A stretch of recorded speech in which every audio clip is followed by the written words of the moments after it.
very, very important message. மிகவும் மிகவும் முக்கியமான செய்தி.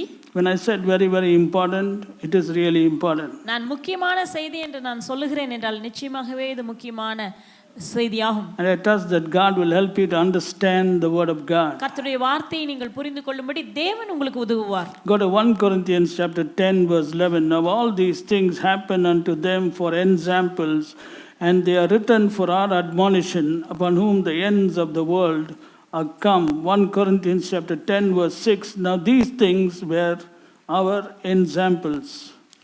1 கொரிந்தியர் 10 அதிகாரம் 16வது வசனத்திலே இவைகள் எல்லாம் திருஷ்டாந்தங்களாக அவர்களுக்கு சம்பவித்தது உலகத்தின் முடிவு காலத்தில் உள்ள நமக்கு எச்சரிப்பு உண்டாக்கும்படி எழுதப்பட்டும் இருக்கிறது. அதே அதிகாரம் 6வது வசனம், இவைகள் நமக்கு திருஷ்டாந்தங்களாய் இருக்கிறது. Okay, these things which happen and which are written are very, very important. இவைகள் நடந்தவைகளும் எழுதப்பட்டவைகளும் ஆகிய இவைகள் மிகவும் முக்கியமானவைகள். Because the Bible very clearly here reveals these things happen for a certain reason, and these things are written for a specific reason. இவைகள் ஒரு குறிப்பிட்ட நோக்கத்துக்காக நடந்தன, இவைகள் ஒரு குறிப்பிட்ட காரணத்திற்காக எழுதப்பட்டிருக்கிறது என்று வேதம் சொல்கிறது. It's very unique. You can't find a statement like this. இப்படிப்பட்டதான ஒரு வாக்கியத்தை நீங்க வேற எங்கேயும் பார்க்க முடியாது. Why is it important? ஏன் இது அவ்வளவு முக்கியம்? Number one, it happened unto them so that it may be an example for us. நமக்கு மாதிரியாக, நமக்கு திருஷ்டாந்தங்களாக என்று சொல்லும்போது நமக்கு ஒரு எடுத்துக்காட்டாக மாதிரியாக இருக்கும்படி இவைகள் எழுதப்பட்டது நடந்திருக்கிறது. Number two, written for our admonition. இரண்டாவதாக நமக்கு எச்சரிப்பு உண்டாகும்படி அவைகள் எழுதப்பட்டும் இருக்கிறது. Which people? People upon whom the ends of the world are come. யாருக்காக? உலகத்தின் முடிவு காலத்தில் உள்ளதான நமக்கு எச்சரிப்பு உண்டாகும்படி இவைகள் எழுதப்பட்டும் இருக்கின்றன. That means for the people who will come at the ends of the world, so that they may have certain examples, God is saying that these things happen thousands of years before. உலகத்தின் முடிவு காலத்தில் வாழ்கிறதான ஜனங்களுக்கு ஒரு உதாரணம் இல்லாவிட்டால் ஒரு மாதிரி, ஒரு எடுத்துக்காட்டாக இருக்கும்படிக்கு இந்த காரியங்கள் 1000 வருடங்களுக்கு முன்பதாக, சில 1000 வருடங்களுக்கு முன்பதாக இவைகள் சம்பவித்தன. We have to take it very seriously. இவைகளை நாம் ஜாக்கிரதையாக கவனிக்க வேண்டும். We cannot take it lightly, because these things happen so that it may be an example to you. Number two, so that it may be for your admonition. முதலாவதாக இவைகள் நமக்கு எடுத்துக்காட்டாக இருக்கும்படி இவைகள் சம்பவித்திருக்கிறது. இரண்டாவதாக நமக்கு எச்சரிப்பு உண்டாகும்படி இவைகள் எழுதப்பட்டும் இருக்கிறது. Now the reason is why it is written and why these things happen is because God knows that people who are living at the time when the ends of the world are come upon them can also commit the same mistakes and errors. ஏன் இவைகள் எழுதப்பட்டிருக்கிறது என்றால் முடிவு காலத்தில், உலகத்தின் முடிவு காலத்தில் இருக்கிறதான நபர்களும் ஜனங்களும் அவர்கள் செய்த அதே தவறை திரும்ப செய்யக்கூடும். ஆகவே அவர்கள் எச்சரிப்பாக இருக்கும்படிக்கு இவைகள் உதாரணமாக மாதிரியாக எழுதப்பட்டுள்ளது. And Bible does not tell us or advise certain things unless it's very, very important. வேதாகமம் மிக மிக முக்கியமான காரியமாக இல்லாவிட்டால் அவைகளை நமக்கு எச்சரிப்போடும் முக்கியத்துவத்தையும் கொடுத்து நமக்கு உணர்த்தாது. In fact, many have read this verse, 1 Corinthians chapter 10 verse 11 and verse 6.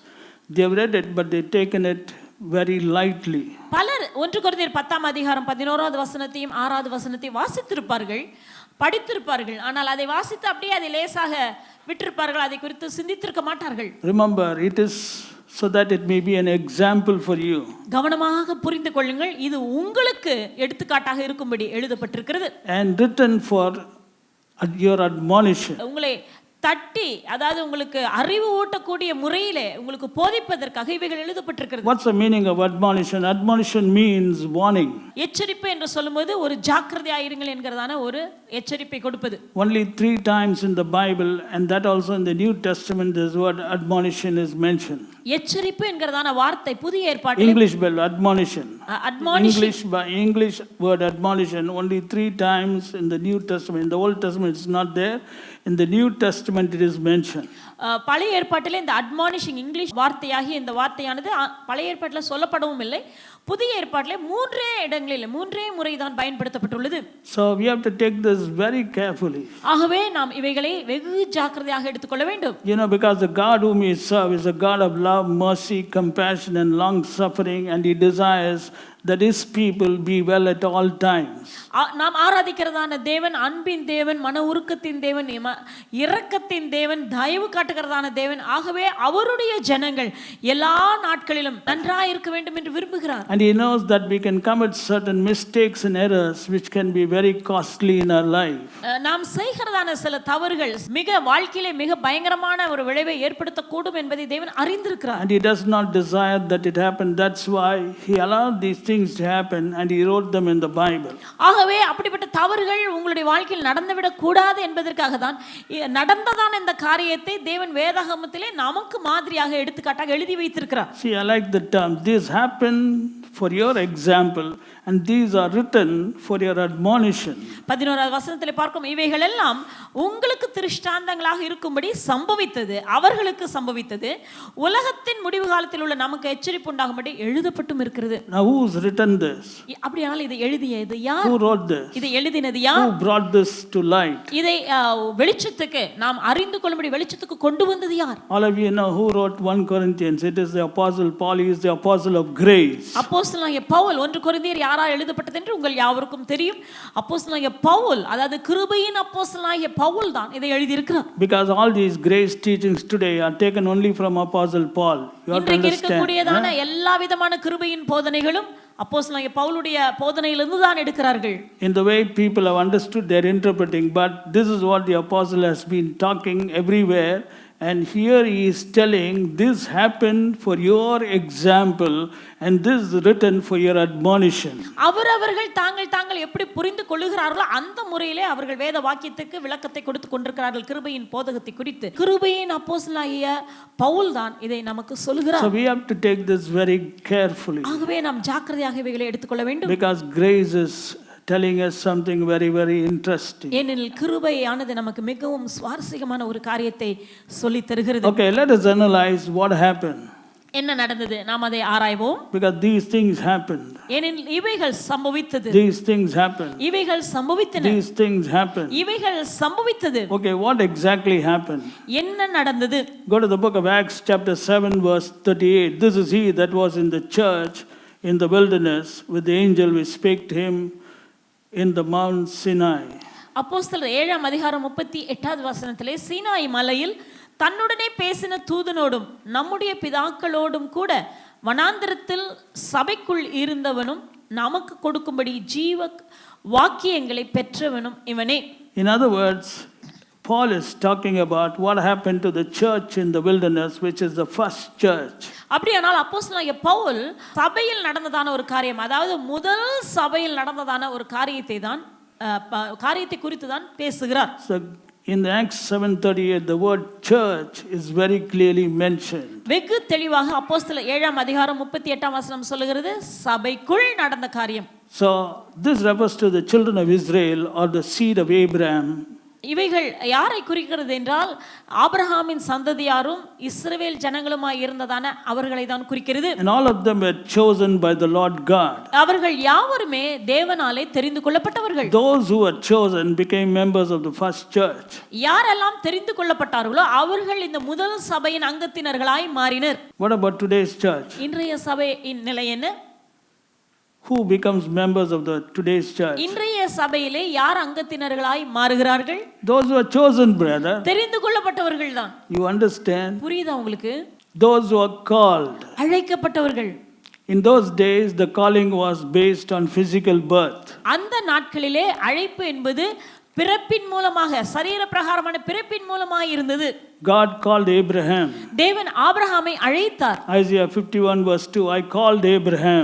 ஏசாயா 51ஆம் அதிகாரம் 2ஆம் வசனத்திலே பார்க்கிறோம், நான் ஆபிரகாமை அழைத்தேன். And after that all the descendants of Abraham through Isaac became the church. அதற்கு பிறகு நாம் பார்க்கிறோம், ஆபிரகாமின் சந்ததியிலே பின் சந்ததியில் பிறந்ததான யாவரும் அவர்கள் சபையாக மாறினார்கள். When they came during the time of Moses, they are called as church. மோசேயின் காலத்தில் வந்த பொழுது அவர்கள் சபையாக கருதப்பட்டார்கள், சபை என்று அழைக்கப்பட்டார்கள். But all of them were descendants of Abraham. ஆனால் அவர்கள் யாவருமே ஆபிரகாமின் பின் சந்ததியார். Through Isaac. ஈசாக்கின் மூலமாக. Because all of you know that Esau also comes through Abraham only. ஏனெனில் நாம் அறிந்ததை போல ஏசாவும் ஆபிரகாமின் மூலமாக தான் வருகிறார். Because Abraham, Isaac, Jacob, and Jacob had two sons, Esau and Isaac. But God said, Abraham and Isaac. Isaac had two sons, Jacob and Isha Esau. Abraham had two sons, Isaac and Ishmael. Ishmael. But in Isaac shall thy seed be called. ஆபிரகாமுக்கு 2 குமாரர்கள் இருந்தார்கள், இஸ்மவேலும் ஈசாக்கும். ஆனால் ஆண்டவர் சொன்னதான காரியம் என்ன? ஈசாக்கின் மூலமாக உன்னுடைய சந்ததியை நான் பெருக பண்ணுவேன். அப்படிதான் ஆண்டவர் வாக்கு கொடுத்தார். And then Isaac had two sons, ஈசாக்குக்கு 2 குமாரர்கள் இருந்தார்கள், Jacob and ஏசாவும் யாக்கோபும். but how does it come? Through Jacob. ஆனால் இந்த சந்ததி எப்படி வந்தது? யாக்கோபின் மூலமாக தான் வந்தது. Very interesting, you know. So even if you take Esau, he comes from Abraham only. ஆகவே ஏசாவை பார்த்தாலும் ஏசாவும் ஆபிரகாமின் பின்வழியில் வந்தவர்தான். He comes through Isaac only. அவரும் ஈசாக்கின் மூலமாக வந்தவர்தான். See, even if you take Isaac, okay, Ishmael was born to Hagar. இஸ்மவேலை பார்க்கும் பொழுது ஆகார் மூலமாக பிறந்ததான மகன். But Esau and Jacob both born through Rebekah only. ரெபேக்காள் மூலமாக பிறந்தவர்கள் தான் ஏசா யாக்கோபு 2 பேருமே. But God says through Jacob it is coming. ஆண்டவர் சொல்லுகிறார் யாக்கோபின் மூலமாக என்று. So Jacob's seed are Israel. ஆகவே யாக்கோபின் சந்ததி தான் இஸ்ரவேலர். Why I'm trying to bring all this is I'm trying to make you understand everything is based on calling. இவைகள் எல்லாம் நான் ஏன் சொல்லுகிறேன் என்றால் எல்லாமே அழைப்பின் அடிப்படையில் தான் இருக்கிறது. See, even Isaac calling, Jacob is also calling. ஈசாக்கும் அழைப்பினால் தான், யாக்கோபும் அழைப்பினால் வந்தவர்கள். And after Jacob there is no calling. All the descendants of Jacob become Israel. அதற்கு பிறகு யாக்கோபுக்கு பிறகு அழைப்பு என்று கிடையாது. யாரெல்லாம் யாக்கோபின் சந்ததியில் பிறக்கிறார்களோ அவர்கள் எல்லாரும் இஸ்ரவேலர் என அழைக்கப்பட்டனர். So why I'm trying to give emphasis on this, I want you to understand these people were called.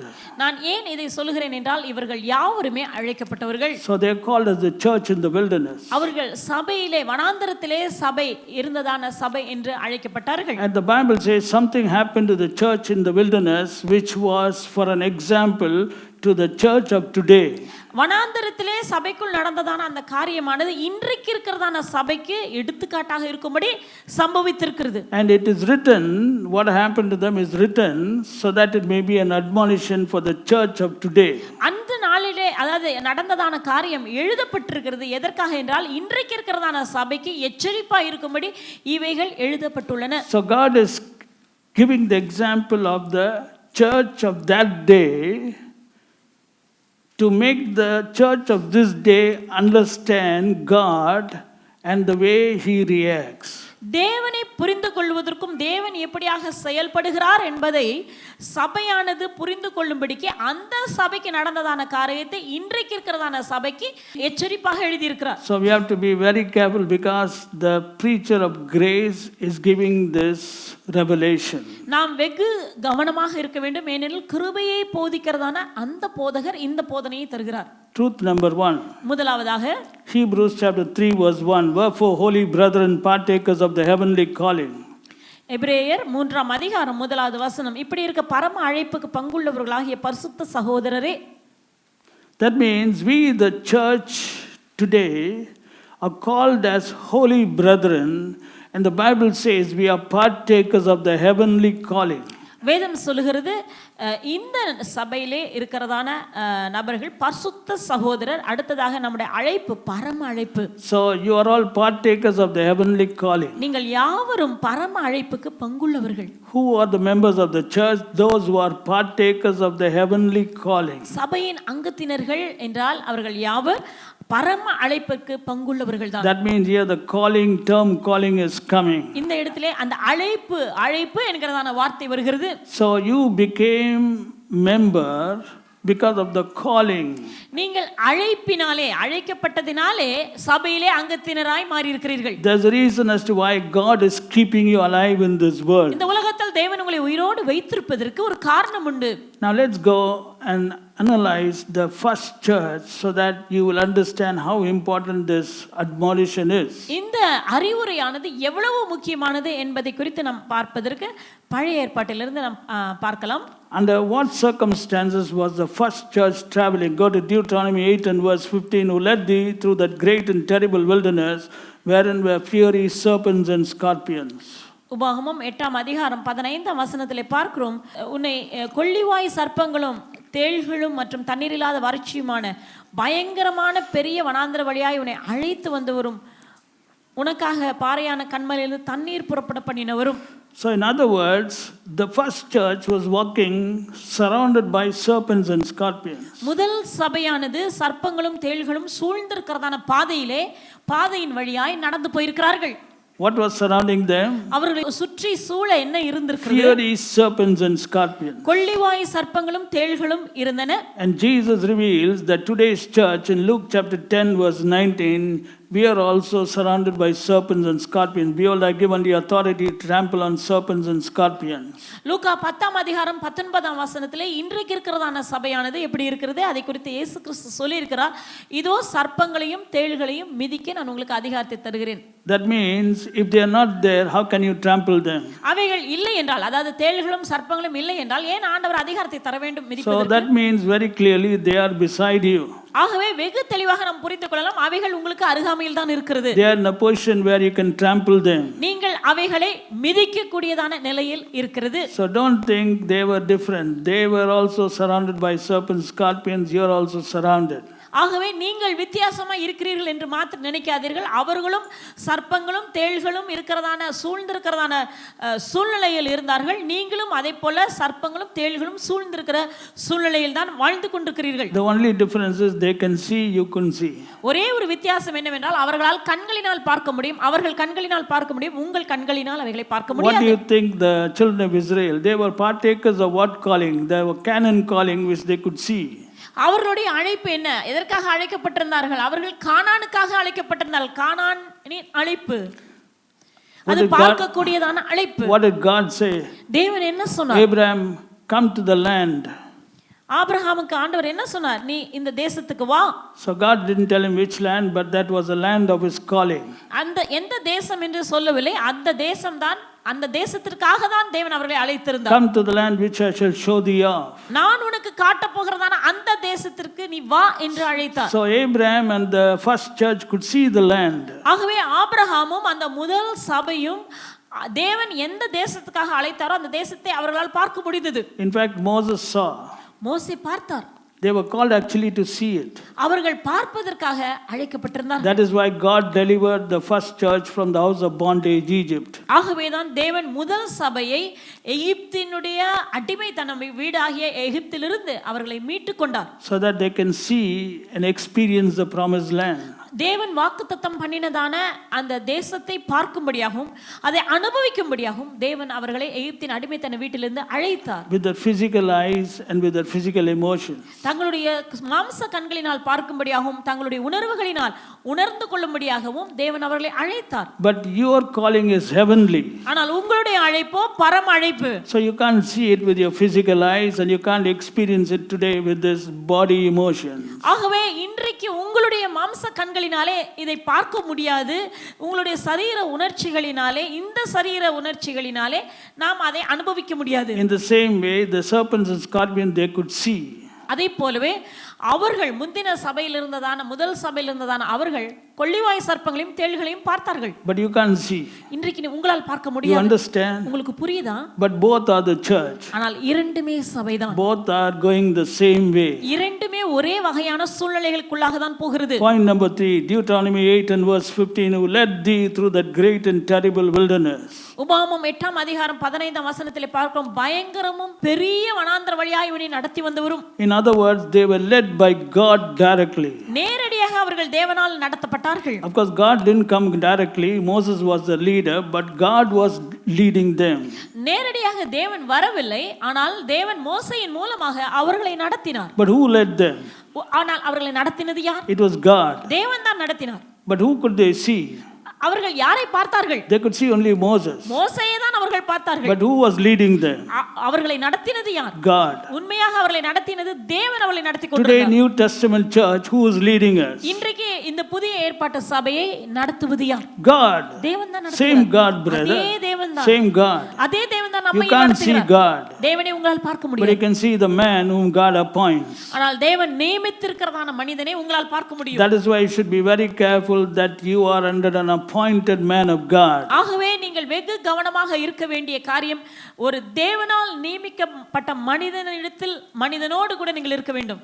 God gave them gifts, apostles, evangelists, pastors, teachers and prophets. வேதம் சொல்லுகிறது அவர் சபைக்கு இப்படிப்பட்டதான வரங்களை, சபைக்கு இப்படிப்பட்டதான ஈவுகளை தேவன் தந்திருக்கிறார். அப்போஸ்தலர், தீர்க்கதரிசிகள், போதகர்கள், மேய்ப்பர்கள், சுவிசேஷகர்கள். So that's based on calling. இதெல்லாம் அழைப்பின் அடிப்படையில் நடக்கிற So காரியமா? these are some similarities between the first church and today's church. இவைகள் சில ஒப்பிட்டு நாம் பார்க்கும் பொழுது ஒன்றாக நாம் பார்க்கக்கூடியதான சில காரியங்களாகும். முதல் சபைக்கும் இப்பொழுது இருக்கிறதான சபைக்கும். But what does God say about the first church? 1 Corinthians 10 and verse 5, but with many of them God was not well pleased, for they were overthrown in the wilderness. 1 கொரிந்தியர் 10 அதிகாரம் 5 வசனத்திலே நாம் பார்க்கிறோம், தேவன் அவர்களிடத்தில் அப்படி இருந்தும் அவர்களில் அதிகமான பேர்களிடத்தில் தேவன் பிரியமாய் இருந்ததில்லை, ஆதலால் வனாந்திரத்தில் அவர்கள் அழிக்கப்பட்டார்கள். Now the Bible says with many of them. அநேகர் அந்த இடத்துல பார்க்கிறோம், அவர்களில் அதிகமான பேர்களிடத்தில். Many of them who belonged to the first church, number one, who were delivered by God, who were preserved by God in the midst of serpents and scorpions, who were led by God. God was not well pleased, therefore they were overthrown by the same God. அதிகமான பேர்களிடத்தில், அதாவது முதல் சபையில் இருந்த அதிகமான பேர்கள் எல்லாருமே தேவனால் மீட்டுக்கொள்ளப்பட்டவர்கள், எல்லாருமே தேவனால் பாதுகாக்கப்பட்டவர்கள், எல்லாருமே தேவனால் நடத்தப்பட்டவர்கள் தான். ஆனால் வேதம் என்ன சொல்கிறது? தேவன் அவர்களிடத்தில், அதிகமான பேர்களிடத்தில் தேவன் பிரியமாய் இருந்ததில்லை, ஆதலால் வனாந்தரத்தில் அவர்கள் அழிக்கப்பட்டார்கள். And these things happened. இவைகள் சம்பவித்தது For your example. உங்களுக்கு மாதிரியாக இருக்கும்படி. And they are written for your admonition. உங்களுக்கு எச்சரிப்பாய் இருக்கும்படி இவைகள் எழுதப்பட்டும் I இருக்கிறது. hope you understand the grace teaching. இப்போ உங்களுக்கு புரியுதா? கிருபையின் போதனை என்ன என்பது உங்களுக்கு விளங்குகிறதா? See, God selected them and then overthrows them. தேவன் தெரிந்து கொண்டு அவர்களை அழித்து விட்டார். How many? எத்தனை பேர்? Many. அதிகமான பேர்களை. Why? ஏன்? Because these people never understood the expectations of God. இவர்கள் தேவனுடைய எதிர்பார்ப்புகளை புரிந்து கொள்ளவே இல்லை. They didn't understand the calling. தங்களுடைய அழைப்பை புரிந்து கொள்ளவில்லை. So we have to be very careful because the Bible says they are written for a warning.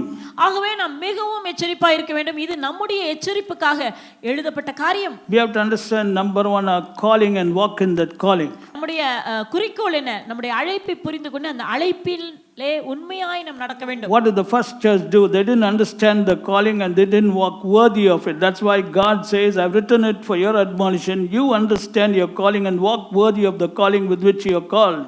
முதல் சபையில் நடந்த தவறு என்ன? அவர்கள் கர்த்தருடைய அழைப்பை அவர்கள் புரிந்து கொள்ளவில்லை, கர்த்தருடைய அழைப்புக்கு ஏற்றாற்போல அவர்கள் நடக்கவில்லை. ஆகவே அவர்கள் அழிக்கப்பட்டார்கள், அழிந்து போனார்களா? இன்றைக்கு ஆண்டவர் அதை நமக்கு எச்சரிப்பாக எழுதியிருக்கிறார். எதற்காக என்றால் நம்முடைய அழைப்பை நாம் புரிந்து கொள்ள வேண்டும், நம்முடைய அழைப்புக்கு ஏற்றாற்போல நாம் நடந்து கொள்ள வேண்டும். What is your calling? Hebrews 3 and verse 1, heavenly calling. எபிரேயர் 3 அதிகாரம் 1 வசனம் என்ன சொல்லுகிறது? பரம அழைப்புக்கு பங்குள்ளவர்கள். What's your calling? உங்களுடைய அழைப்பு என்ன? All of you are partakers of heavenly calling. நீங்கள் எல்லாரும் பரம அழைப்புக்கு பங்குள்ளவர்கள். In Ephesians chapter 4 verse 1, Paul says, walk worthy of the calling wherewith you are called. எபேசியர் 4 அதிகாரம் 1 வசனத்திலே நாம் பார்க்கிறோம், நீங்கள் அழைக்கப்பட்ட அழைப்புக்கு பாத்திரவான்களாய் நடந்து கொள்ளுங்கள். See, that's what they failed.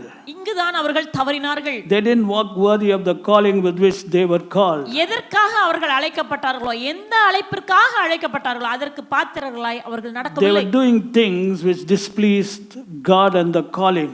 தேவனை பிரியப்படுத்தாத, தேவனுக்கு பிரியமில்லாத காரியங்களை செய்தார்கள். தேவனுடைய அழைப்புக்கு ஏற்ற காரியங்களை அவர்கள் செய்யவில்லை. In the same way, if you don't understand your calling and if you're not going to walk worthy of the calling with which you're called, you can displease God, and the result is the same thing which happened to them can happen to you. You can also be overthrown. That is why it is written for your admonition. அவர்கள் எப்படி தேவனுடைய அழைப்பை புரிந்து கொள்ளாமல் அதற்கேற்றார் போல வாழாமல் இருந்தார்களோ அதே போல நீங்களும் தேவனுடைய அழைப்பை புரிந்து கொள்ளாமல் அதற்கு ஏற்ற பாத்திரவான்களாக நீங்கள் வாழாமல் இருப்பீர்களானால் நீங்களும் அவர்களைப் போலவே அழிக்கப்பட முடியும். ஆகவேதான் இவைகள் நமக்கு எச்சரிப்பாய் எழுதப்பட்டுள்ளது. See, all of them God called with a plan from the house of bondage. எல்லாரையுமே தேவன் அந்த அடிமைத்தன வீட்டிலிருந்து அழைக்கும் பொழுது ஒரு நோக்கத்தோடு ஒரு குறிக்கோளோடு தேவன் அவர்களை அழைத்தார். Go to Exodus 20 and verse 2. I am the Lord thy God which have brought thee out of the land of Egypt, out of the house of bondage. யாத்ராமம் 20ஆம் அதிகாரம் 2வது வசனம். உன்னை அடிமைத்தன வீடாகிய எகிப்து தேசத்திலிருந்து புறப்பட பண்ணின உன் தேவனாகிய கர்த்தர் நானே. See, who brought them out of the house of bondage?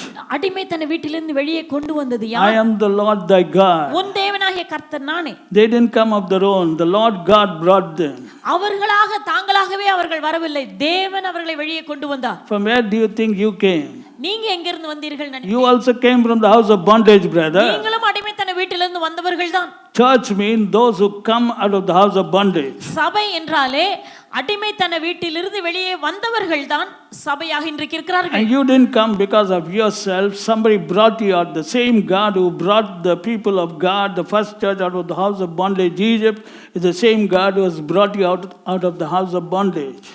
அதே தேவன் தான் எகிப்தினுடைய அடிமைத்தன வீட்டிலிருந்து அவர்களை வெளியே கொண்டு வந்த அதே தேவன் தான் இன்றைக்கும் உங்களை அடிமைத்தன வீட்டிலிருந்து வெளியே புறப்பட பண்ணி இருக்கிறார், வெளியே கொண்டு வந்திருக்கிறார். But what did that God do after bringing them out of the house of bondage? He overthrew them, brother.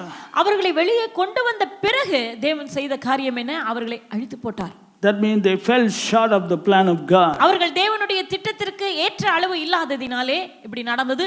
They didn't even see the promised land. அவர்கள் அழைக்கப்பட்டதான அந்த வாக்குத்தத்தமான தேசத்தையே அவர்கள் பார்க்கவில்லை. They didn't even see the land of the calling, brother. தாங்கள் எந்த தேசத்திற்காக அழைக்கப்பட்டார்களோ அந்த தேசத்தை கண்களினால் பார்க்கவில்லை. Why? ஏன்? Because they did not please God. அவர்கள் தேவனை பிரியப்படுத்தவில்லை. My question is, can he do it now? Number 2, will he do it today? என்னுடைய கேள்வி, அவர் இப்படி இன்றைக்கும் செய்வாரா?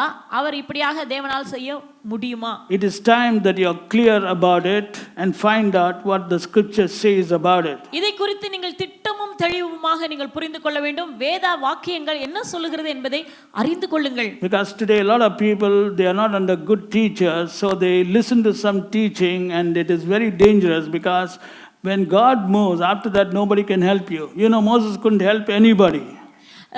இன்றைக்கு நான் ஏன் இவைகளை சொல்கிறேன் என்றால் இன்றைக்கு சில நல்ல போதகர்களுக்கு கீழே இல்லாததினாலே அவர்கள் தவறான பலவிதமான போதகங்களை கேட்டு ஏதோ ஒன்று ஜீவிக்கிறாங்க. கடைசியில் ஆண்டவர் மூவ் பண்ண பிறகு யாரும் ஒன்றும் பண்ண முடியாது. Moses couldn't do anything to help anybody, brother. மோசேவால யாருக்குமே உதவ முடியல. ஏன்னா ஆண்டவர் விலகின பிறகு.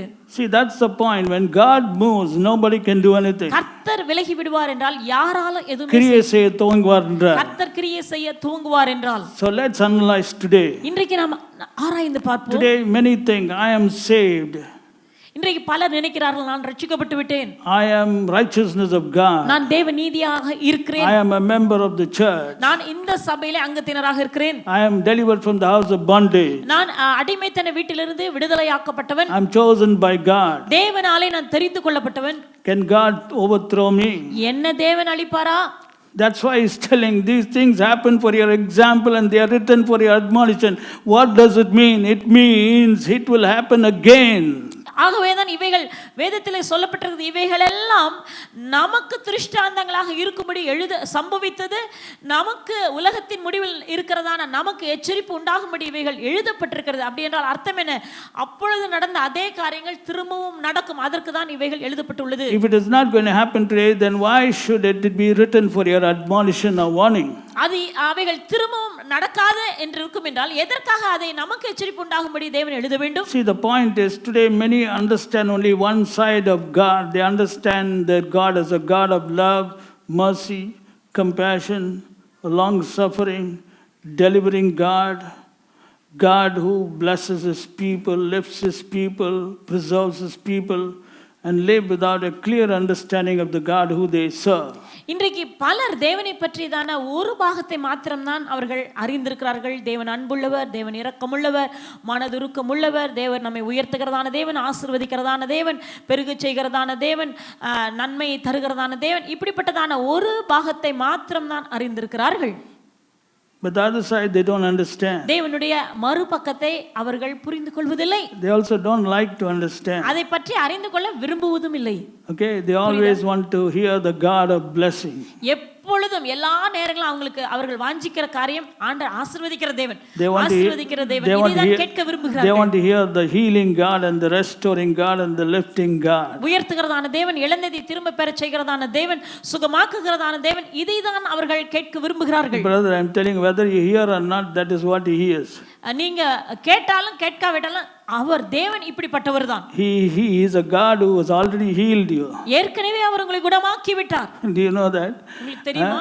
He is a God who wants to set you on high. உங்களை மேலாக உயர்ந்த ஸ்தலங்களில் அமரச் செய்கிறதான தேவன் தான் நம்முடைய தேவன். Why do you need all these teachings? Understand the Bible, brother. இப்படிப்பட்டதான போதனைகளை மாத்திரம் நீங்கள் ஏன் விரும்புகிறீர்கள்? முழுவதுமாக வேதாகமத்தை புரிந்து கொள்ளுங்கள். Don't be one-sided. ஒரு பாகமாக மாத்திரம் புரிந்து கொள்ள விரும்பாதீர்கள். Because definitely the other side of God will manifest, and when it begins to manifest, that's the time you're going to see a lot of problems. நிச்சயமாக தேவனுடைய மறுபக்கமானது வெளிப்பட ஆரம்பிக்கும். ஒரு நாள் வெளிப்படும். அது வெளிப்படும் பொழுது பிரச்சனைகள் ஆரம்பமாகும். So it's good to know both sides of God. ஆகவே இப்பொழுதே தேவனுடைய இரண்டு பாகத்தையும் நாம் அறிந்து கொள்வது நமக்கு நல்லது. Who is your God? உங்களுடைய தேவன் யார்? The one who declares in Isaiah chapter 1 verse 19, if you be willing and obedient, you shall eat the good of the land. And in verse 20, but if you refuse and rebel, you shall be devoured with the sword, for the mouth of the Lord hath spoken it. ஏசாயா 1:19-20 நீங்கள் மனம் பொருந்தி செவி கொடுத்தால் தேசத்தின் நன்மையை புசிப்பீர்கள், மாட்டோம் என்று எதிர்த்து நிற்பீர்களாகில் பட்டயத்துக்கு இரையாவீர்கள், கர்த்தரின் வாய் இதை சொல்லியது. Now look at this, the mouth of the Lord had spoken it. கர்த்தருடைய வாய் இதை சொல்லிற்று. Okay, if I want to really make you very comfortable, I can take this Isaiah 1:19 and say, oh brother, do you know you're a member of the church? You know what the mouth of the Lord has spoken. You will eat the good of the land. நான் உங்களுக்கு சுகமாக, உங்களுக்கு சௌகரியமாக, உங்களுக்கு ஏற்ற காரியங்களை நான் பேச வேண்டுமானால் இப்படியாக நான் சொல்லலாம். இதே ஏசாயா 1:19-20 எடுத்துக்கொண்டு, ஓ சகோதரனே, தேசத்தின் நன்மையை நீங்கள் புசிப்பீர்கள், கர்த்தருடைய வாய் இதை சொல்லியிருக்கிறது. You shall eat the good of the land. நீங்கள் தேசத்தின் நன்மையை புசிப்பீர்கள். Shall means certainly, definitely, 100% has to take place. நிச்சயமாக தேசத்தின் நன்மையை புசிப்பீர்கள், 100% உறுதியாக சந்தேகம் இல்லாமல் இது சம்பவிக்கும் என்று நான் சொல்லக்கூடும். That's true. அதுவும் உண்மைதான், சத்தியம்தான். That's true. அது உண்மை. You shall eat the good of the land. நீங்கள் தேசத்தின் நன்மையை புசிப்பீர்கள். Why are you born? ஏன் நீங்கள் பிறந்தீர்கள்? To eat the good of the land. தேசத்தின் நன்மையை புசிப்பதற்காக. Why was the first church chosen from the house of the bondage? To eat the good of the land. ஏன் முதல் சபையானது அந்த நாட்களிலே தெரிந்து கொள்ளப்பட்டது தேசத்தின் நன்மையை புசிப்பதற்காக. Not to be overthrown in the wilderness. வனாந்தரத்திலே அழிக்கப்படுவதற்காக அவர்கள் தெரிந்து கொள்ளப்படவில்லை. They were chosen to eat. அவர்கள் சாப்பிடுவதற்காக தெரிந்து கொள்ளப்பட்டவர்கள். In the same way you are also chosen to eat the good of the land. அதே போல நீங்களும் தேசத்தின் நன்மையை புசிப்பதற்காக தெரிந்து கொள்ளப்பட்டவர்கள். If I keep on speaking like that, some people really love these messages. இப்படியே நான் தொடர்ந்து பேசிட்டு இருந்தா அந்த மாதிரி செய்தியை தான் இன்றைக்கு अनेகர் வாஞ்சிக்கிறார்கள், விரும்புகிறார்கள். But the Bible says, if you be willing and obedient, you shall eat the good of the land. And look at the next line, but if you refuse and rebel, in other words, if you're going to be disobedient, if you're not going to please me, you shall be devoured with the sword, for the mouth of the Lord hath spoken it.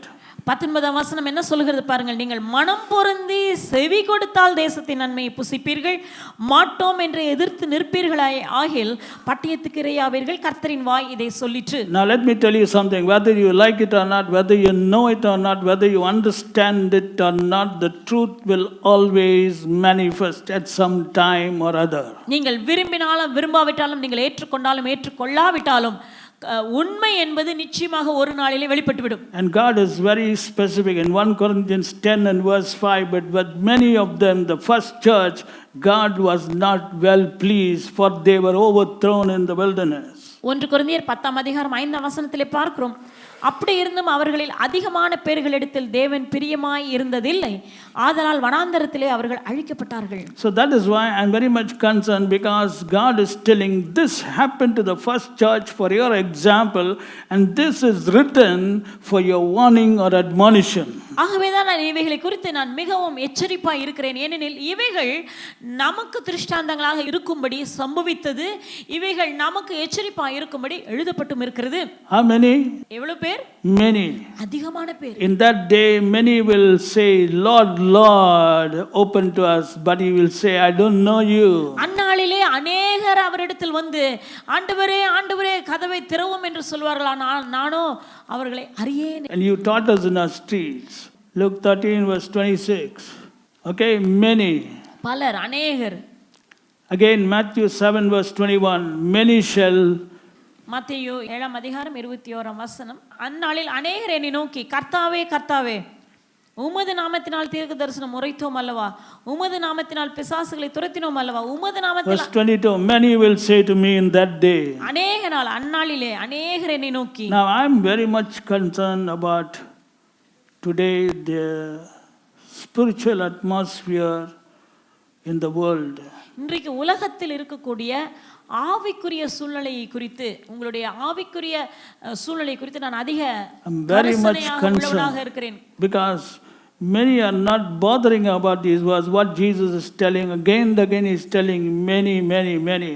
பலர் இன்றைக்கு இயேசு கிறிஸ்து சொன்னதான வார்த்தைகளை, இயேசு கிறிஸ்து சொல்லியதான அநேகர் என்று சொன்னதான இந்த வார்த்தைகளை எல்லாம் கவனிக்காதவர்களாக, அதற்கு செவி கொடுக்காதவர்களாக அவர்கள் வாழ்ந்து கொண்டிருக்கிறார்கள்.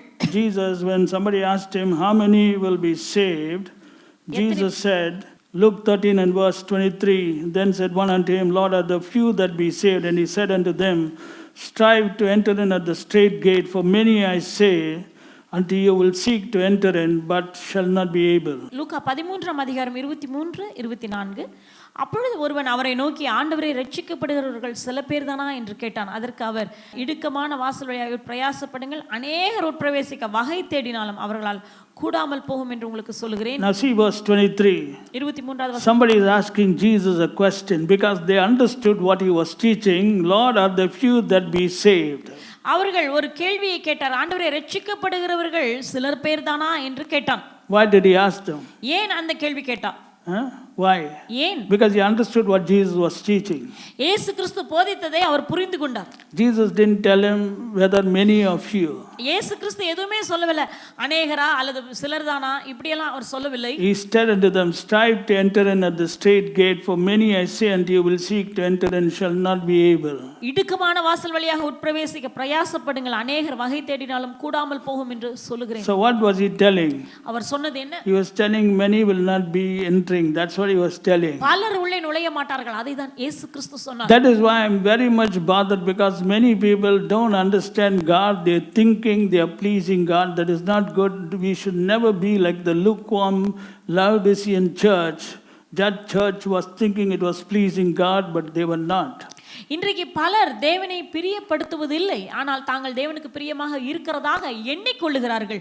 நாம் கடைசி கால சபையாகி அந்த லவோதிக்கியா சபையை போல வெதுவெதுப்பாக இருக்கக்கூடாது. ஏனெனில் அவர்களும் தாங்கள் தேவனுக்கு பிரியமாக இருக்கிறதாக எண்ணிக்கொண்டார்கள், ஆனால் அவர்கள் தேவனுக்கு பிரியமாக இல்லை. Now what does God expect from you? தேவன் அப்படியானால் தேவன் உங்களிடத்திலிருந்து எதிர்பார்ப்பது என்ன? Go to Hebrews chapter 3 verse 7. Wherefore as the Holy Ghost said, today if you will hear his voice.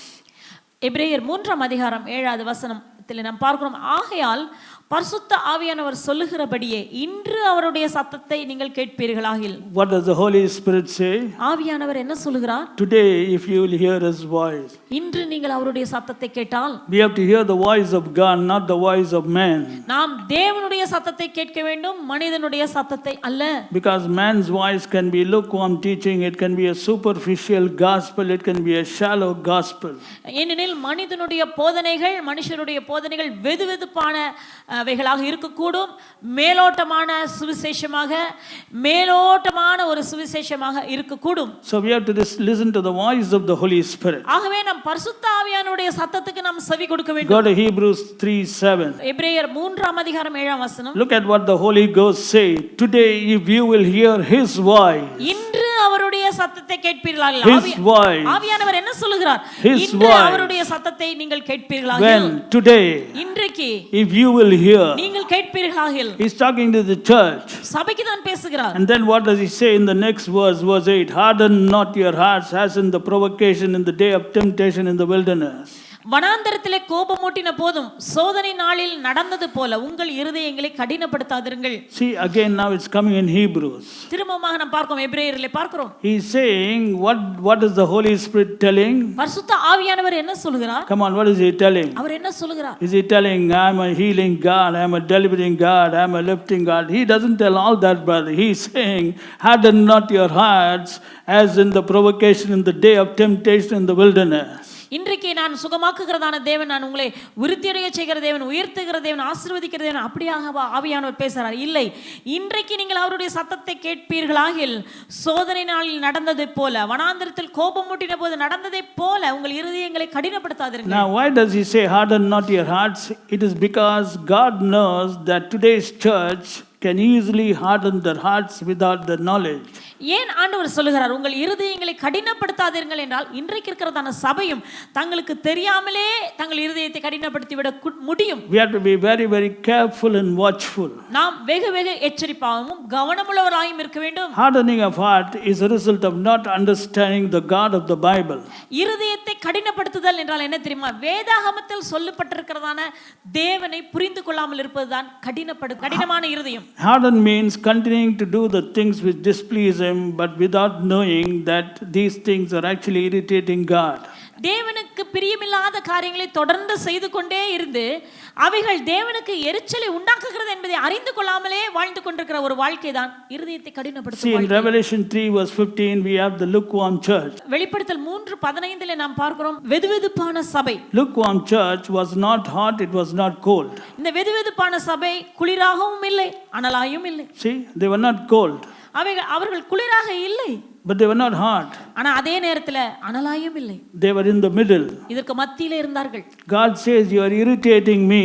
தேவன் சொல்லுகிறார், நீ என்னை எரிச்சல் படுத்திக் I கொண்டிருக்கிறாய். will vomit you one day. ஒரு நாளிலே உன்னை நான் வாந்தி பண்ணி But போட்டு before விடுவேன். that I'm giving you time to repent. ஆனால் அதற்கு முன்பு நீ மனம் திரும்பும்படி உனக்கு நான் சமயங்களை தருணங்களை தருகிறேன். Actually, the lukewarm church was not pleasing God. இந்த வெதுவெதுப்பா இருந்ததான சபை தேவனை பிரியப்படுத்தவில்லை. That is why God was warning them, because they were His church. அது தேவனுடைய சபையாக இருந்ததினாலே தேவன் அந்த சபையை எச்சரித்தார். See, Revelation 3 verse 14, and unto the angel of the church of the Laodiceans write. Laodicea சபையின் தூதனுக்கு நீ எழுத வேண்டியது என்னவெனில், See, it's written to the church. இது சபைக்கு எழுதப்பட்ட காரியம். And in verse 22 it says, he that hath an ear, let him hear what the Spirit saith to the churches. 22வது வசனத்திலே பார்க்கிறோம், ஆவியானவர் சபைகளுக்கு சொல்லுகிறதை காதுள்ளவன் கேட்க கடவன் என்று எழுது. In fact, verse 13 also, the earlier verse, same thing. He that hath an ear, let him hear what the Spirit saith to the churches. 13வது வசனத்திலும் அதே வார்த்தையை பார்க்கிறோம், ஆவியானவர் சபைகளுக்கு சொல்லுகிறதை காதுள்ளவன் கேட்க கடவன் See, என்று God எழுது. is very much concerned about the church. தேவன் சபையை குறித்து அதிக கரிசனை உடையவராய் இருக்கிறார். And He loves the church. தேவன் சபையை அதிகமாய் நேசிக்கிறார். Because this church was purchased with His precious blood. ஏனெனில் சபை என்பது அவருடைய சுய ரத்தத்தினாலே சம்பாதிக்கப்பட்டதான ஒன்று. And God chose you so that you may walk worthy of the calling with which you are called and please Him at all times. தேவன் எதற்காக உங்களை தெரிந்து கொண்டார் என்றால், எல்லா நேரங்களிலும் நீங்கள் தேவனுக்கு பிரியமான அவருடைய அழைப்புக்கு பாத்திரமான ஒரு வாழ்க்கை வாழும்படி உங்களை தெரிந்திருக்கிறார். Now if we see this Laodicean church, Revelation chapter 3 verse 15, they were neither cold nor hot. வெளிப்படுத்தல் 3:15 வசனத்திலே பார்க்கிறோம், இந்த லவோதிக்கியா சபையானது குளிராயும் இருக்கவில்லை அனலாயும் இருக்கவில்லை. I've already explained this, let me explain it again. What does it mean? அப்படி என்றால் அர்த்தம் என்ன? They were doing certain things which were in the Bible.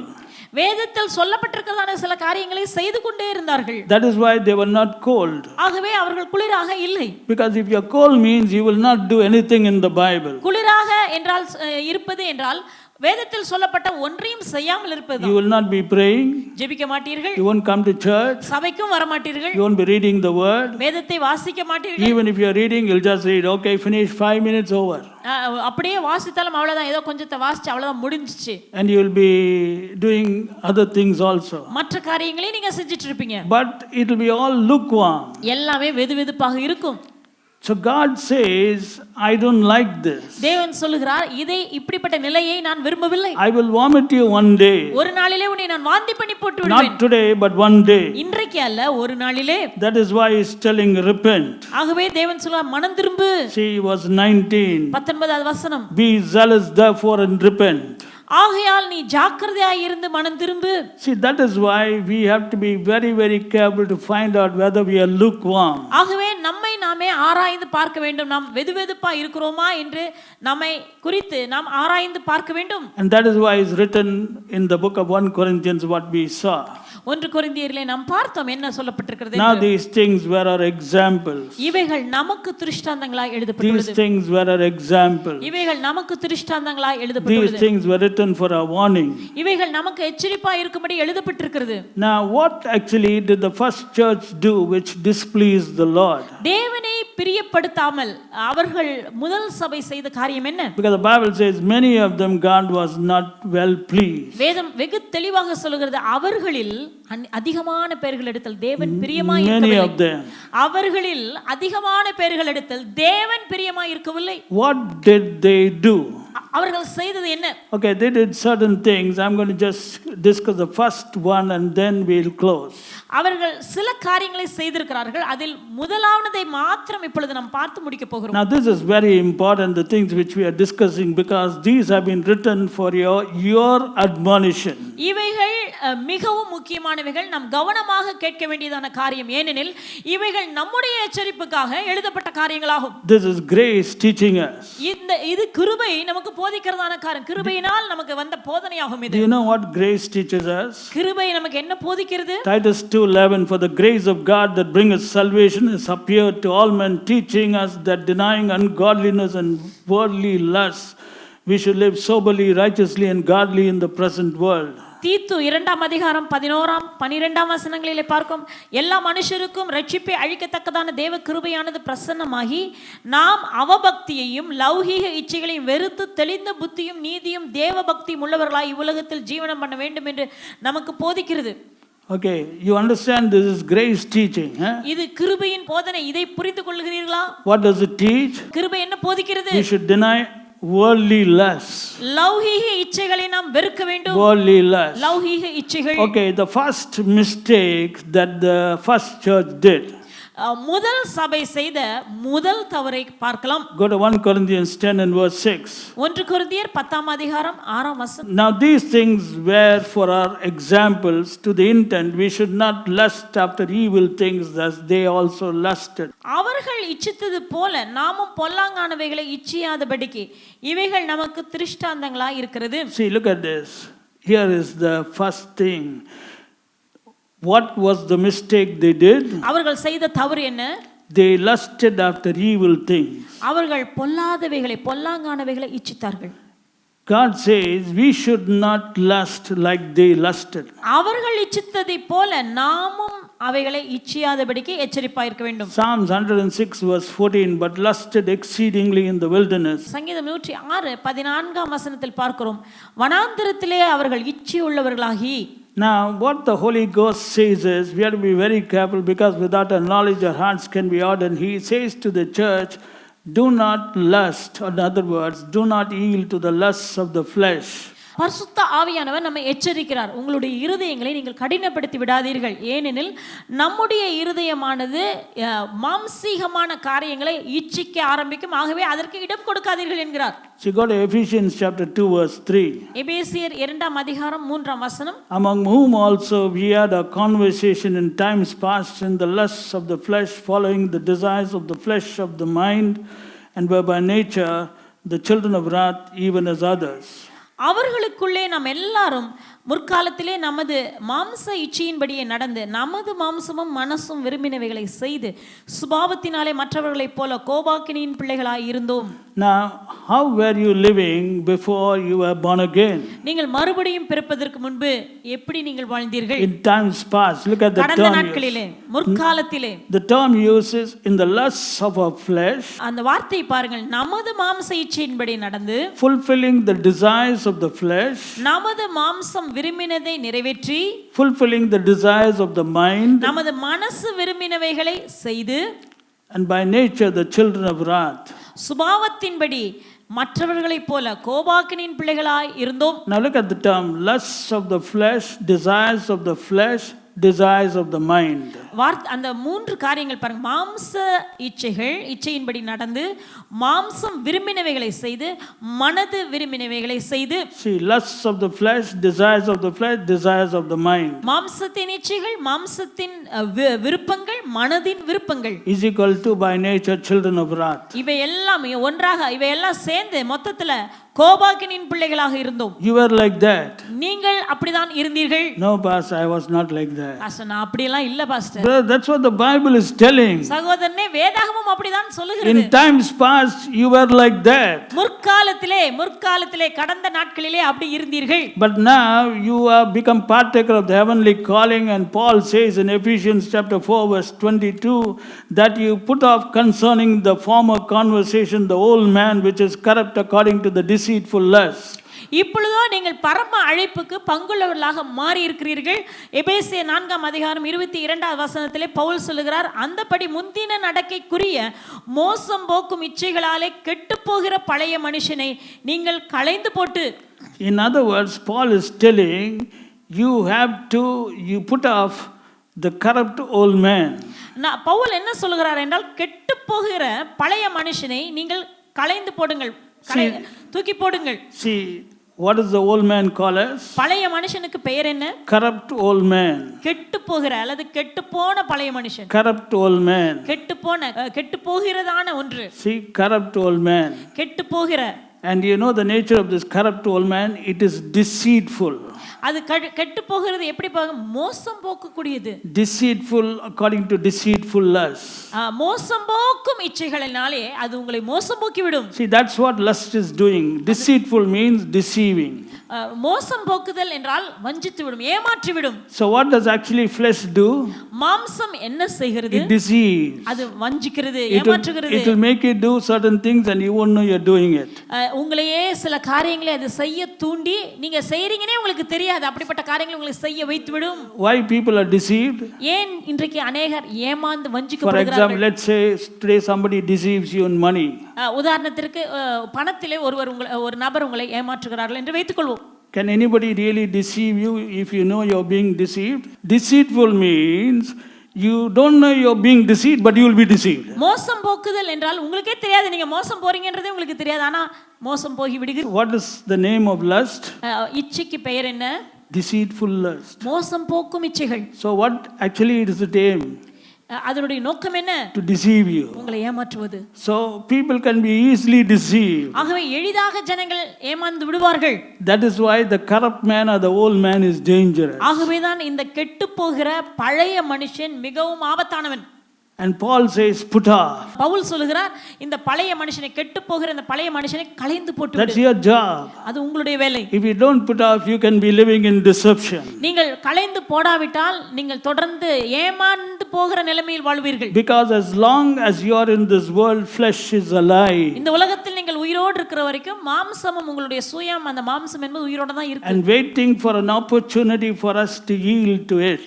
எப்பனே அதுக்கு ஒரு தருணம் கிடைக்கும் நீங்க அதற்கு இடம் கொடுப்பீர்கள் என்று அந்த முடிவோடு அந்த குறிக்கோளோடு இருக்கிறது. You may be sleeping, but that is not sleeping. நீங்க தூங்குவீர்கள், ஆனால் மாம்சம் அந்த சுயம் தூங்கவில்லை. The moment you wake up, it again will begin to start. நீங்க தூக்கத்திலிருந்து எழும்பின உடனே அதுவும் கிரியை செய்ய ஆயத்தமாகி விடுகிறது. 24 hours is ready to work. 24 மணி நேரம் அந்த சுயமானது செயல்பட ஆயத்தமாகி The இருக்கிறது. deceiver, corrupt lust is waiting to deceive you, brother. That's why he's saying put up that old man. மோசம் போக்கும் இச்சைகளை உடையதான அந்த கெட்டு போகிற அந்த பழைய மனுஷனானது உங்களை ஏமாற்றுவதற்கு காத்து கொண்டிருக்கிறது. ஆகவே பவுல் சொல்கிறார், அதை களைந்து போடு. I need not tell you how it is doing. You all know how it is functioning, and that is why the Bible is telling the believers watch. இது எப்படியாக செய்கிறது என்று எல்லாம் நான் உங்களுக்கு சொல்ல தேவையில்லை, உங்களுக்கு நன்றாகவே தெரியும் எப்படியெல்லாம் இவைகள் நடக்கிறது என்று. ஆகவே தான் வேதாகமம் நம்மை எச்சரிக்கிறது, நீ விழித்திருங்கள் என்று ஆண்டவர் சொல்கிறார். The simple method how you can walk in the spirit and not fulfill the lusts of the flesh Two things. Number one, be watchful. Number two, be in the fear of the Lord all day long. நாம் மோசம் போகாமல் இருக்க வேண்டும் என்றால் இரண்டு காரியங்களை நாம் செய்ய வேண்டும். முதலாவது, எப்பொழுது நாம் விழிப்புள்ளவர்களாக இருக்க வேண்டும். இரண்டாவது, தேவனுக்கு பயப்படுகிற பயத்திலே நாம் வாழ வேண்டும். Be in the fear. Proverbs 23 verse 17. Be in the fear of the Lord all day long. நீதிமொழிகள் 23வது அதிகாரம் 17வது வசனம், நீ நாள்தோறும் கர்த்தரை பற்றும் பயத்தோடு இரு. See, all day long, how should you be? நீங்கள் எப்படி இருக்க வேண்டும்? நாள் முழுவதும் எப்படி இருக்க வேண்டும்? All day long means 24 hours. நாள் முழுவதும் என்றால் 24 மணி நேரமும். How should you be? நீங்கள் எப்படி இருக்க வேண்டும்? In the fear of the Lord. கர்த்தருக்கு பயப்படுகிற பயத்தோடு இரு. That means when you wake up, you should be in the fear of the Lord. அப்படியானால் நீங்கள் விழித்து எழும்பும்போது கர்த்தருக்கு பயப்படுகிற பயத்தில் When you இருங்கள். are going to office, in the fear of the Lord. நீங்க அலுவலகத்துக்கு போறீங்களா, அங்கும் கர்த்தருக்கு பயப்படுற பயம் உங்களுக்குள்ள இருக்க வேண்டும். Ladies, when you are cooking, you should be in the fear of the Lord. ஸ்திரீகள் வீட்டிலே சமைக்கும் பொழுது தேவ பயம் உள்ளாக இருக்க வேண்டும். When you are working in the office, in the fear of the Lord. நீங்க அலுவலகத்துல வேலை செய்து கொண்டிருக்கிறீர்களா, தேவனுக்கு பயப்படுகிற பயம் உங்களுக்குள்ள இருக்க When வேண்டும். you are driving the car in the road, fear of the Lord. தெருவிலே நீங்கள் காரை ஓட்டிக் கொண்டிருக்கிறீர்களா, உங்களுக்குள் தேவ பயம் இருக்க வேண்டும். Watching.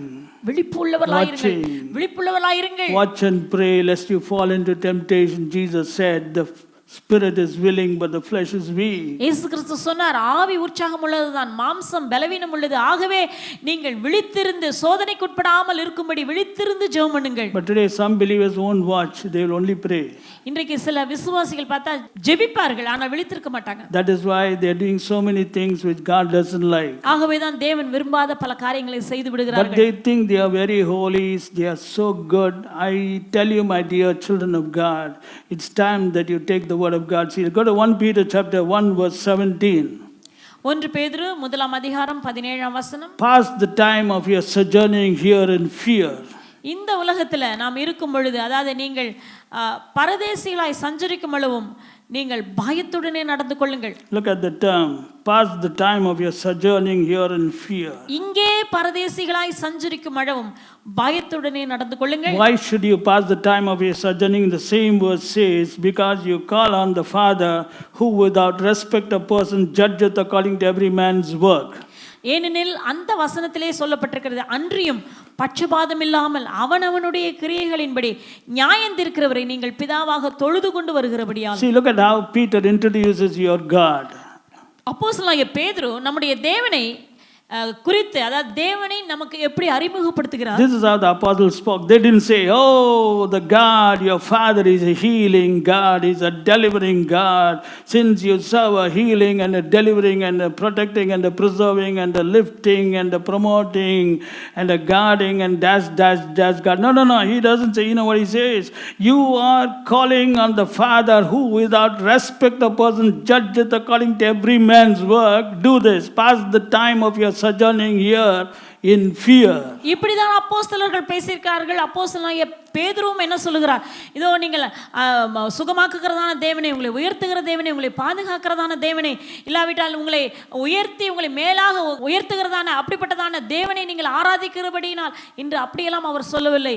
பட்சபாதம் இல்லாமல் அவனவனுடைய கிரியைகளின்படி நியாயந்திருக்கிறவரை நீங்கள் பிதாவாக தொழுது கொண்டு வருகிறபடியால் என்றுதான் அவர் அறிமுகப்படுத்துகிறார். Who is your father? உங்கள் அப்பா யார்? One who judgeth. அவர் நியாயம் தீர்க்கிறவர். Paul and Peter are the greatest apostles. அப்போஸ்தலனாகிய பவுலும் பேதுரும் தான் மிகப்பெரிய அப்போஸ்தலர்கள். But today there are some apostles greater than Paul and Peter. Do you know? I've seen on the YouTube they are coming greater than Paul and Peter. பவுலை விட பேதுருவோட பெரியவங்க இன்னைக்கு பெரியவங்கன்னு Brother, be careful. ஜாக்கிரதையா இருங்கள். God will tolerate anything, but wrong teaching he will never tolerate. I've seen it, brother. Never will tolerate. You don't know. I know a lot of people. I've seen what happened to them. காரியங்களை தேவன் சில எல்லாத்துமே பொறுத்துவார். wrong teaching சுத்திடுவார். தவறான போதனையை மாத்திரம் தேவன் சகித்துக் கொள்ள மாட்டார். You know why? If you cast a stumbling block to any of these little ones, it's better than a millstone be hung on your neck. வேதம் சொல்லுகிறது, இந்த சிறுவரில் ஒருவனுக்கு நீ இடறல் உண்டாக்கினால் அவனுடைய கழுத்துல எந்திரக்கல்லை கட்டி அவனுக்கு கீழே போடணும், அதுதான் தள்ளப்பட வேண்டும் என்று ஆண்டவர் சொல்லியிருக்கிறார். This is what Jesus grace told. இதுதான் கிருபையின் இயேசுவே சொன்ன வார்த்தை. Jesus is grace. That's what he said. You have to be very careful. That's why I'm very much concerned, because I don't want to be a stumbling block to anybody.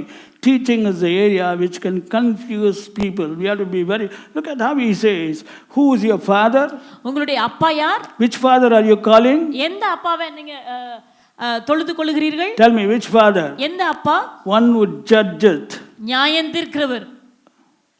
That's why he's saying, pass the time of your sojourning here in fear. ஆகவேதான் அவர் சொல்கிறார், இந்த உலகத்திலே பரதேசிகளாய் நாம் சஞ்சரிக்கும் நாட்கள் அளவும் பயத்துடனே நடந்து கொள்ளுங்கள். Two things, watching and spending the time in fear. You will never, I'm telling you, you will never yield to the deceitfulness of lustful flesh. நான் திரும்பமாக சொல்கிறேன், இரண்டு காரியங்கள். விழிப்புள்ளவர்களாக முதலாவது இருங்கள், இரண்டாவது தேவனுக்கு பயப்படுகிற பயத்தோடு நடந்து கொள்வீர்களானால் இந்த இரண்டு காரியம் உங்களிடத்தில் இருக்கும் என்றால் நிச்சயமாக ஒரு போதும் நீங்கள் மாம்சத்தின் இச்சைகளை நிறைவேற்றவே மாட்டீர்கள். I'm talking to not only old people but especially I'm talking to young people today. Listen very carefully. You are today alive with a heavenly calling. நான் இந்த காரியங்களை வயதானவர்களுக்கு மாத்திரமல்ல, வாலிபமாய் இருக்கிற வாலிபர்களுக்கு நான் சொல்கிறேன். நினைவில் கொள்ளுங்கள், நீங்கள் ஒவ்வொருவரும் பரம அழைப்புக்கு பங்குள்ளவர்கள். You are exposed to so many circumstances. இன்றைக்கு பல வகையான சூழ்நிலைகளை, பலவிதமான காரியங்களை நீங்கள் பார்க்கிறீர்கள், பலவிதமான சூழ்நிலையிலே நீங்கள் இருக்கிறீர்கள். Don't think you have become totally perfect. நீங்க முழுவதும் பூர்ணராக மாறிவிட்டீர்கள் என்று மாத்திரம் எண்ணிக்கொள்ளாதீர்கள். Of course we are perfected forever, but at the same time among the perfected people only lust is still working. நாம் யாவரும் தேவனாலே பூர்ணப்படுத்தப்பட்டிருக்கிறோம். ஆனாலும் இந்த பூர்ணப்படுத்தப்பட்டவர்களுக்குள்ளாக தான் இன்றைக்கு மாம்சத்தின் இச்சைகள் செயல்பட்டு கொண்டிருக்கிறது. You should be very careful to know who you are. நீங்கள் யார் என்பதை நன்றாக புரிந்து கொள்ளுங்கள். God has called you with a special purpose to bless you, to be a holy people and a special people unto him. தேவன் உங்களை விசேஷமான அழைப்பினாலே ஒரு விசேஷமான நோக்கத்தோடு கூட தெரிந்து கொண்டிருக்கிறார். அந்த நோக்கம் என்னவென்றால் உங்களை ஆசீர்வதிப்பதற்கும் நீங்கள் ஆசீர்வாதமாக இருக்க வேண்டும் என்பதற்காகவும் அவர் தெரிந்து கொண்டிருக்கிறார். You have been called to eat the good of the land. நீங்கள் தேசத்தின் நன்மையை புசிப்பதற்காக அழைக்கப்பட்டவர்கள். When God works for you, nobody can stop you.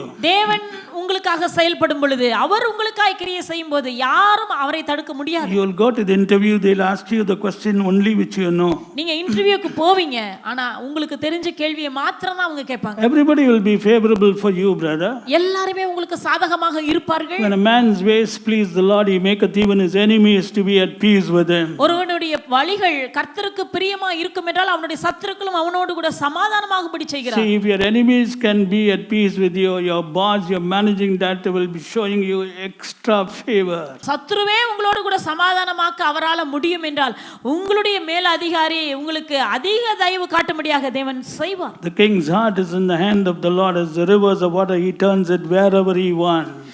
ராஜாவினுடைய இருதயம் கர்த்தருடைய கரத்தில் இருக்கும் நீர்க்கால்களைப் போல இருக்கிறது, அதை தம்முடைய சித்தத்தின்படியே திருப்புகிறார். But at the same time we have to be careful that we walk worthy of the calling with which we are called and please him at all times.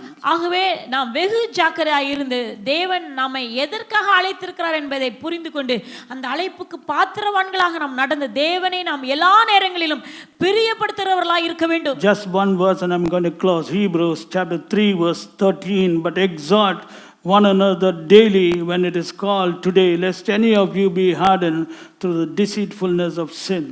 எபிரேயர் 3:13 உங்களில் ஒருவனாகிலும் பாவத்தின் வஞ்சனையினால் கடினப்பட்டு போகாதபடிக்கு இன்று என்ன படமழவும் நாள்தோறும் ஒருவருக்கொருவர் புத்தி சொல்லுங்கள். See, again Paul, apostle of grace, is telling, look at this, you know what he's telling? Exhort one another daily. அப்போஸ்தலனாகிய பவுல் திரும்பமாக நான் சொல்கிறேன், கிருபையின் அப்போஸ்தலன் தான். கிருபையின் அப்போஸ்தலன் திரும்ப என்ன சொல்கிறார்? புத்தி சொல்லுங்கள், புத்தி சொல்லுங்கள், புத்தி சொல்லுங்கள். Do you know, he didn't say gossip against one another daily. ஒருவரை பற்றி ஒருவர் நீங்கள் புறங்கூறுதல், அதாவது பின்னாக பேசுங்கள், அப்படியாக பவுல் சொல்லவில்லை. He didn't say like that. அப்படி பவுல் சொல்லவில்லை. He says exhort one another daily. ஒருவருக்கொருவர் புத்தி சொல்லுங்கள், புத்தி சொல்லுங்கள். When should he do it? எப்பொழுது செய்ய வேண்டும்? Daily. அனுதினமும் இதை செய்ய வேண்டும். Why? ஏன்? Lest any of you be hardened through the deceitfulness of sin. உங்களில் ஒருவனாகிலும் பாவத்தின் வஞ்சனையினாலே கடினப்பட்டு போகாதபடிக்கு இப்படி நாம் நடந்து கொள்ள வேண்டும். NLT says, so that none of you will be deceived by sin and hardened against God. பாவத்தின் வஞ்சனையினாலே வஞ்சிக்கப்பட்டு தேவனுக்கு விரோதமாக உங்கள் இருதயமானது கடினப்படாதபடி இப்படியாக நீங்கள் நடந்து கொள்ளுங்கள். So the first mistake they did was they yielded to the lust. ஆகவே முதல் சபையில் இருந்ததான அதிகமான பேர் அவர்கள் செய்ததான முதல் தவறு என்ன? அவர்கள் இச்சைக்கிடம் கொடுத்தார்கள். So we have to be careful. ஆகவே நாம் ஜாக்கிரதையாக இருக்க வேண்டும். These are written for our admonition. இவைகள் நமக்கு எச்சரிப்பாய் இருக்கும்படி எழுதப்பட்டிருக்கிறது. God bless you. கர்த்தர் தாமே உங்களை ஆசீர்வதிப்பாராக. We'll continue today evening. இந்த செய்தியை நாம் தொடர்ந்து இன்று மாலையிலே